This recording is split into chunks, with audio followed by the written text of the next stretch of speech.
Hey there, John Karalis here from the Locked On Celtics Podcast. After a Kemba Walker trade to Oklahoma City for Al Horford and Moses Brown, the Celtics are also sending over the 16th overall pick in this year's draft. So I look at it as this. They're basically drafting Moses Brown with the 16th pick, and then it's Kemba Walker for Al Horford. And that's the easiest way to process it, I think. You get in Moses Brown a young big that can help boost your front line. Obviously, I think Robert Williams is still the starting center, but you now have two athletic rim runners that can really put pressure on opposing defenses. So that's good. Two young guys that can be the front court of your future. One's the starter, one's the backup. Al Horford is there, I think, to mentor both of them and for 2 years kind of hold things down. Maybe he's the backup.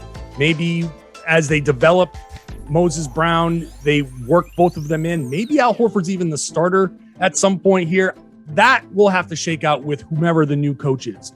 But the Celtics do have a nice little rotation, I think, building up in their center spot. It does leave Tristan Thompson out. I think Tristan Thompson is a strong candidate to be moved now. Somebody has to move. It might be Al Horford, for all we know. They could try to save some more money. This deal does save them about $20 million over the next 2 years. So that's going to be a significant tax savings on top of whatever they don't have to pay in taxes now that they've moved Kemba. As far as Kemba goes, he's going to Oklahoma City. I don't think he plays a minute for Oklahoma City. And I'm really curious to see what Sam Presti does.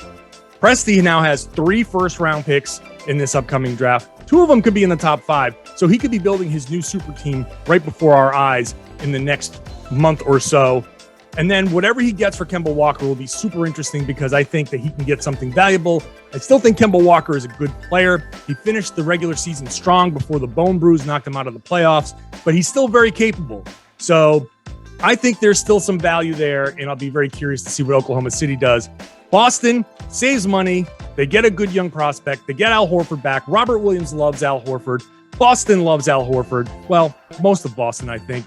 Horford loves Boston, so it's going to be a nice reunion. And in 2 years, when his contract is up, and it's that big free agent class of 2023, his money comes off the books, and the Celtics are set up to be players in that big free agent frenzy. All of this is going to be something that I discuss in an emergency pod on the Locked On Celtics podcast. So make sure you're subscribed and watch the show on YouTube. The Oklahoma City Thunder made another trade, and this time they brought back another reclamation project. They send away Al Horford and Moses Brown, as well as a 2023 second-round pick for the Thunder. It's the least favorable of the 3 2023 second-round picks the Thunder have. They'll get back a 2025 second-round pick, which is going to be the most favorable of the Boston or Memphis second-round pick that year. They get back the 16th overall selection in this year's NBA draft class, and they get back Kemba Walker. Now, Kemba Walker is going to be the Thunder's toughest reclamation project yet. But the Thunder deserve the benefit of the doubt. The only question being, how do you balance the young players who need the ball in their hands and Kemba Walker trying to recover his trade value? That'll be a dance that Mark Demmett has to dance and has to figure out, and a fine line to walk. But again, the Thunder deserve the benefit of the doubt. Now, with the draft, this shows again the value the Thunder placed on the draft, and specifically this year's draft, because now they own the 16th overall pick and then 2 more picks that we'll find out on Tuesday exactly where they fall, because they could get Houston's pick at 5. If they do not get Houston's pick at 5, they're going to get Miami's pick at 18. And so the Thunder will have the ammunition, as well as their 3 second-round picks, to trade up in this year's draft class if they want to. And with this draft class and this talent, you're probably going to want to. And so having that luxury as well as the future assets will be a big deal. For the Thunder, they need a center now because they just traded away Moses Brown and Al Horford. But neither one of those guys were long-term fits in Oklahoma City, especially as a starter. So that'll be a position to look for at the draft or in free agency to pick somebody up. So watch out for more on the Locked On Thunder podcast, wherever you get your podcast from. We'll have an emergency podcast up pretty soon on the Locked On Thunder podcast.